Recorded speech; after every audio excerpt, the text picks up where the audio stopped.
Assalamu alaikum to some of you, peace to the rest of you. Yeah, I'm gonna go ahead and say it. Yes, I am fist the puck off. That spoonerism was intentional, by the way. You see, I have oftentimes theorized that although whites were created with the same instincts as anyone else, because they in fact come from other people anyway, that they still have bred themselves to have a different set of instincts than other people. This has been a theory of mine for a while, that God did not create them to be more racist than everyone. As a matter of fact, Europeans probably weren't the first ones to have color prejudice. It may have been the Hyksos, but we don't have a record of an actual color prejudice when they invaded Egypt. It may also, we know that before the Europeans had color prejudice, the Arabs, the Indians, and the Persians had it. Now, the question as to which one of those three had it first is still unsettled. I don't know. I'm not sure. But I found in researching history that actually Arabs had it before Europeans. And I don't know if they beat the Persians to it or the Persians beat the Indians. I know the Persians gave it to the Indians, the ones that went and invaded India. But at the end of the day, what I do understand is that the Europeans did not have it at first. They just took it to a new level.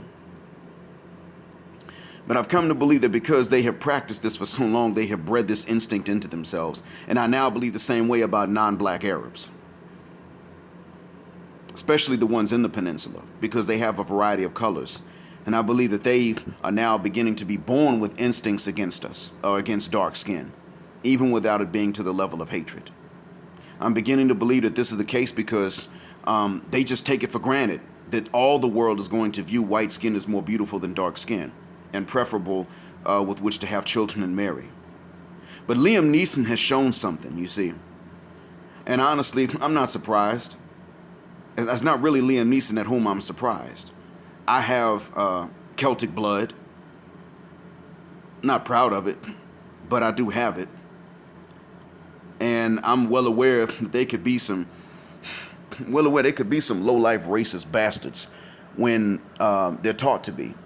I'm also well aware that they could look at racism and say, what the hell for? The race may look funny, but that doesn't mean you mistreat them. I'm aware that Celts could be pretty much just like anybody else all over the spectrum. But I'm also aware that the Scots and the Irish were very big slave traders, happy slave traders once the opportunities presented themselves to them. And they didn't think twice about accepting a form of slavery in which only black could be enslaved. And no, the Irish were not enslaved, at least not in the Americas. They were treated badly, but not enslaved. So miss me with that mess.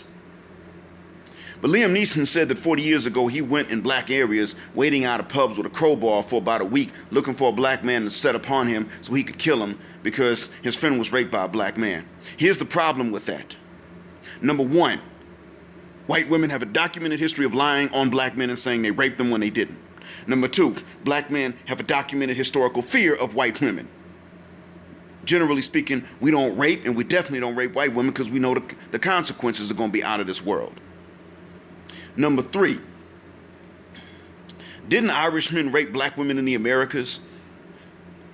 So was it okay for black men to go around setting upon pubs and waiting outside of them to kill an Irishman with impunity that might not even have anything to do with the crime of the rape?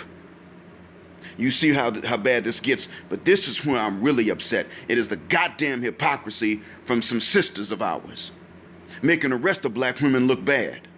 Black women have a history of loyalty to black men.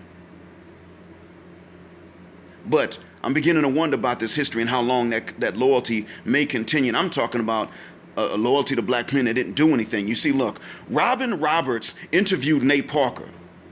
She would not talk about the movie. She wanted to talk about the rape case for which he was acquitted in court, the accuser of whom killed herself. The others were acquitted too. Back in 1999, I believe, when he was in college. Robin Roberts didn't want to talk about the Nat Turner movie. Why? Because that's a black man that killed white people. They could only kill him once. He killed a bunch of white people. One of the most violent slave revolts in United States history, and it precipitated the Civil War. It later on went on to influence John Brown to do what he did, and that also was another catalyst for the Civil War, which was a catalyst for the end of legalized chattel slavery in the United States, short of conviction for a crime, which they tried to do with Nate Parker, and they couldn't do it. Robin Roberts interviewed him one way and it was harsh and it was cold. And then she turned around and interviewed Liam Neeson with softball questions and thanked him for his time. Now, Liam Neeson was saying this in order to say that he's not this way anymore. I get it. Maybe Liam Neeson's not that same dude anymore. I understand that. But what Liam Neeson did not do was come out and castigate white folks for thinking like this. If you are really an ally, that means you betray the white community. That's what allies do. Because the relationship between black and white throughout most of the world is one of war. And it doesn't have to be on an individual level. We can all have individual friends of any background because they're going to treat you like individuals. But on a societal level, the relationship between us and them is one of war. That's why Robin Roberts is viewed by many of us as a damn sellout. You're going to go hard on a black man and he was acquitted, and you're going to go easy on a white dude that got up and said what he was planning on doing that he wouldn't do to a white guy for the same crime. That's what the issue is. Viola Davis has said that black women have not arrived until they've had a mating scene with a leading white male actor. Are you effing kidding me? That's what they've been saying. This is outright hypocrisy and double standard by black women to the disfavor of black men, because they perceive that black men have been doing this to black women, when in fact Brazilian statistics were used to give black women this impression in the United States. In Brazil, black men do chase white women. In Brazil, when black men get enough money, they go for white women or very light-skinned black women that are racially ambiguous. They don't marry outright, unquestionably black women in Brazil when they get money. This is in Brazil that this happens. They don't have the same statistics. The only statistics they could take were from the national football team. I mean soccer, whichever one you want to call it, depending on your country. The point I'm making is that they had one little study done because people could observe it anyway, so somebody did a study on it. And that statistic was used to give black women the impression that most black men don't want black women, when in fact 86% of married black men are married to black women across income levels.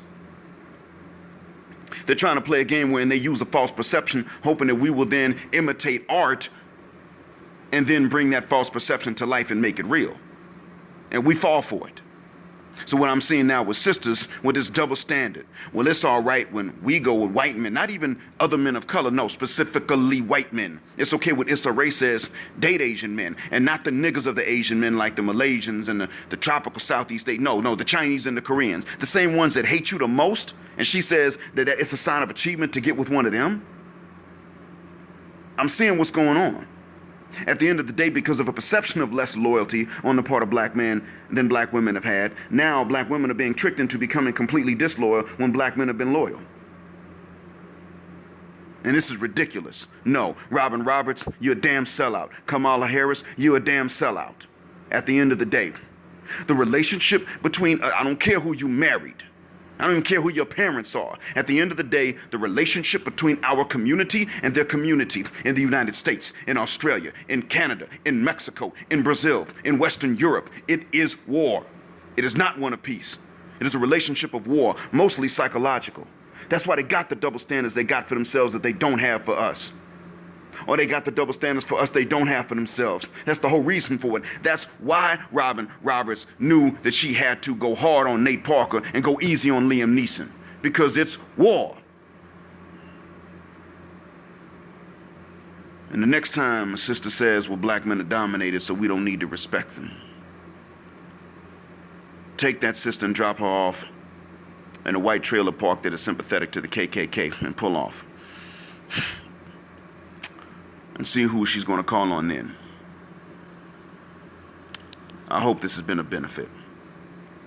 F your feminism. Assalamu alaikum.